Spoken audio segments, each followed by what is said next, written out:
guys, this is Charlie from Jiu-jitsu again. I hope you liked the first part of the four-part series with Carl Pravic over at Fox Brazilian Jiu-jitsu. In this second segment, we're going to talk about Brazilian Jiu-jitsu and MMA, the Gracie Academy in New York City, and also the longevity in Brazilian Jiu-jitsu. Again, I want to thank Holdfast Fight Gear for giving us this great gi to try out. Go to holdfastfightgear.com to order yours today. And finally, don't forget about our assortment of products available at Digitsu.com. I'll see you guys soon.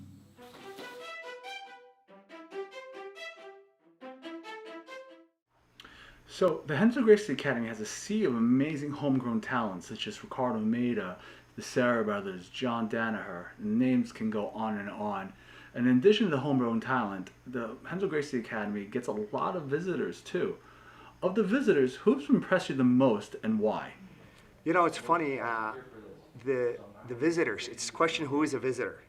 You know, it's sort of like Matt Serra and Ricardo Almeida, you know, it's sort of like the original nuclear family, so to speak, right? It's, then some of the visitors, you know, or Matt's producing some really high-level guys now with Chris Weidman and so forth.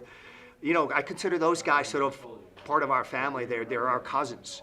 You know, some of the guys from Gracie Baja, you know, maybe they don't train from day one to now at Gracie Academy, so their visitors are part of the family. But there's some guys, you know what, I really appreciate the guys that train for their learning. You know, GSP, again, same thing, I would consider that school, you know, the TriStar, you know, it's almost like a cousin school to Renzo's now too. And, you know, GSP, what really impressed me about him, he wants to train with the best guys in Jiu-Jitsu, and he's all about learning. It's not about that he's the best guy in the world, and he wants to learn Brazilian Jiu-Jitsu, both gi, no gi. You know, some other guys, Gunnar Nelson, Gunny, you know, again, he got his black belt from Renzo. He's pretty skilled when he came to Renzo's, and he trained with us for, I don't know, I think he stayed with us for more than 6 months, you know, competed in 2009 ADCC. And same thing, it's just very cerebral game, and we're not meatheads, you know, yeah, we can be tough, but these guys kind of really sort of show you how cerebral and jiu-jitsu, you know, how technical jiu-jitsu could be, and seek the best knowledge about it, you know. Coming up, we watch Royce Gracie dominate people in his gi. Jiu-jitsu representatives such as Damian Maia, Rolando Jacare Souza, who transitioned into MMA, lived in the gi. However, a lot of people coming up in the new MMA generation believe that training in a gi is impractical. Where do you think that comes from? You know, I could see some of the points about it. I think the reality is, you know, whether you're a jiu-jitsu centric fighter or not, there's some guys that are very jiu-jitsu centric, meaning that it's probably their core style, or it's become one of their core styles. They will train in the gi because they understand that when you get caught in an arm lock, okay, particularly with the gloves, let me tell you something, if you get caught with an arm lock with the gloves under the armpit, you're not slipping out. You need to put pressure on the guy to escape it. Now, the best way to learn that is when you train with the gi, because the gi, there's a lot of friction. Again, you're not just gonna rip out. That said, once the fight progresses into second, third rounds, when guys get slippery and sweaty, I can sort of understand their point. I think a lot of the new generation fighters, they wanna know just enough jiu-jitsu to survive the jiu-jitsu onslaught, the submissions, get out of them, but not really use jiu-jitsu necessarily to put in a submission. And I think that's the difference. You know, I think a lot of people make a huge deal like gi is great and no gi is poison, or no gi is great and gi is like, what am I doing in the pajamas? I love both of them. I do like no gi because it's a much faster, more mobile game, but I think gi also can have quite a few sort of learning lessons, even for the guys that fight MMA. And I think, you know, if you look at the best guys in the no-gi world today, they all train in the gi. You know, the proportion may not be, you know, 90-10, it may be 50-50, who knows? But all the best no-gi world guys in the world also do train with the gi. And I think that's probably the best testament as to, you know, the value of training in the gi, even if you're sort of focused on MMA. Yeah, some of the newer MMA followers have said that jiu-jitsu has lost its effectiveness. But just if you just look at Damian Maia is now kind of taking up more of his hands than sticking to the groundwork that he was known for. Well, I think to a large extent the audience wants to see the knockout. It's sort of like embedded in us. Here's my philosophy. I'm pretty sure that getting hit in the head is bad. Okay? I'm pretty sure that a lot of people are going to have long-term effects from this, and I encourage my guys to use jiu-jitsu to minimize the blows to the head. My guys, when they fight MMA, are very excited because they will go for submissions. Again, I think part of the problem with the way jiu-jitsu is being used in some MMA camps is more sort of, okay, I'll make you a black belt in escapes, but maybe blue, purple belt in attacks. I think that jiu-jitsu can be very effective. I mean, just ask Ben Henderson got caught in an arm lock. It just goes to show you, when Chael Sonnen fought Anderson Silva, that, by all means he was winning the fight and boom, submission. It is very effective. It's just question is how far are you willing to go with it to make it a really effective part of your MMA game. Jiu-jitsu was a hard sport or art, however you want to call it, on the body. What's the best advice you can give someone who wants to pursue jiu-jitsu as a lifetime endeavor? That's a good one because, I'm very good with dispensing advice, but a lot of times I don't listen to my own advice at my own peril. I think I actually had a home wall bahal here last week, and we were talking about that. And that's probably, you need to know when to back off. I train 7 days a week, and it can be very harsh. I can't train full bore, 5 days out of those 7 days. It's just, your body just can't, you get to the point where you're so tired that you're not operating at maximum efficiency. So I think, one of my favorite things, and it's actually on YouTube because a lot of guys have been asking about me, or when I travel, I don't have access to a training partner, I train in the water. It's a great recovery training for me. I don't swim, I train in the water. You can pretty much drill anything. But also because it's solo drilling, it allows you to sort of build self-awareness. If you do a move with a partner, you kind of like, okay, the guy's gonna land this way, so you're worried about where he's gonna land as opposed to your own particular movement. When you train solo drills, you really have to pay attention to what you're doing yourself.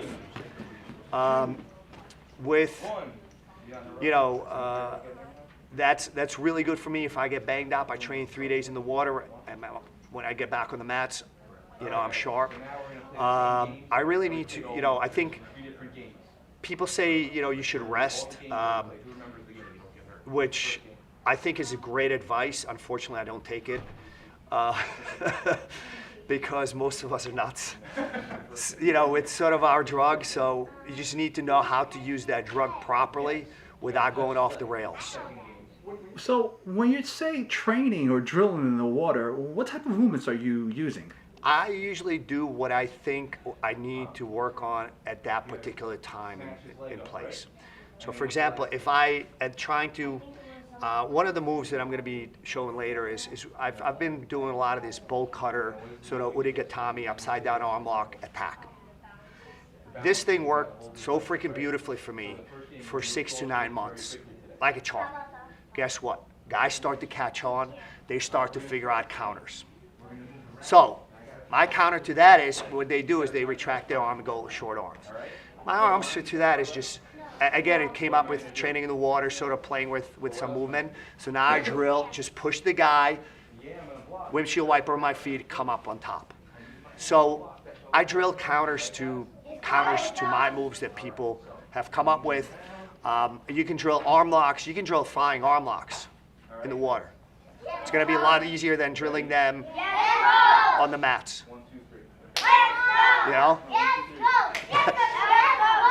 One point I usually, it's a good idea to explain to the lifeguards what you are doing. I've had, I use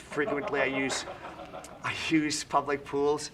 I've had an instance where a lady was teaching the older ladies water aerobics, and I come up for air and I see the ladies running down the deck screaming, "Oh, he's drowning," and the lifeguard running after her. "No, ma'am, he's doing this all the time." So occasionally you will have embarrassing moments, but also you know, I have hit my head on the side of the pool hard enough that I didn't know which way was up and down. So you do need to, it's always good to have somebody there. Given your Taekwondo background, do you think cross-training in other martial arts helps or hinders Brazilian Jiu-Jitsu development? I believe it helps as long as it's used within within the right measures. You got to decide what you really want to be. I want to be a best jiu-jitsu guy. I want to be the best jiu-jitsu teacher. So most of my time is spent training jiu-jitsu. If you incorporate other martial arts, I think it's sort of like cross-training. I think it gives you a mental break from things. So I think it's good. It's just a question of, you know, what do you do? You know, whether you focus, you know, if you spend most of your time wrestling, you're going to be wrestling people. If you spend most of your time training jiu-jitsu, you're going to be training jiu-jitsu. Jiu-jitsu is also an extremely sort of accommodating sport, so to speak. I mean, techniques have changed from the time when I started it because there's been an evolution, and it's very accepting of other things. You know, when I started out, basically everybody started on the ground. Any takedowns were bad judo takedowns. You know, in the last 15 years, you've had a huge influx of former wrestlers into jiu-jitsu, and the stand-up game has evolved and incorporated a lot of those. You know, it had to tweak them because you don't want to do a beautiful double leg and wind up in a guillotine. But, you know, incorporate a lot of the wrestling moves, and I think that's one of the best parts of jiu-jitsu. It continually grows.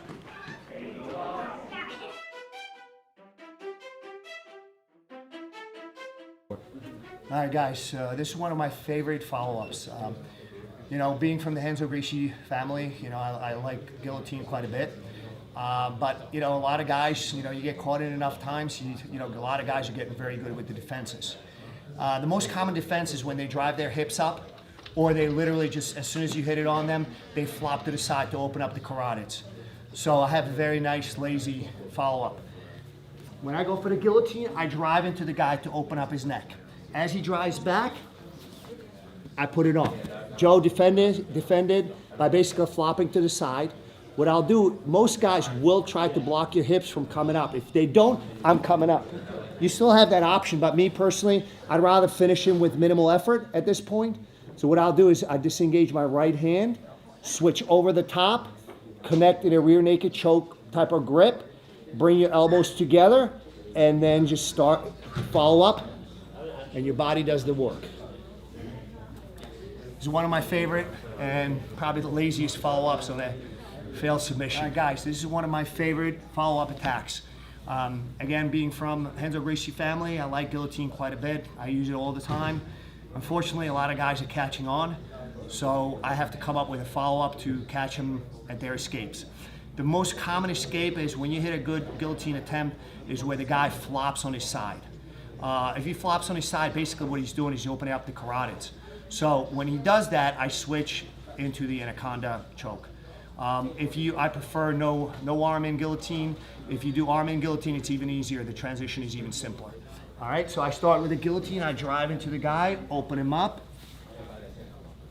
He usually flops on the side, okay? If he doesn't, guys, if he stays up, you can always kick him over because his hips are so high, his center of gravity is very high. Now, Joe is blocking my hips from coming up. I can always take that away from him with this underhook, but that's a lot of work. So my personal preference is to just release the right hand, switch over, lock up a rear naked choke type of grip, bring your elbows together, and now just start to come close to Joe. And you got a nice submission with very little follow-up effort.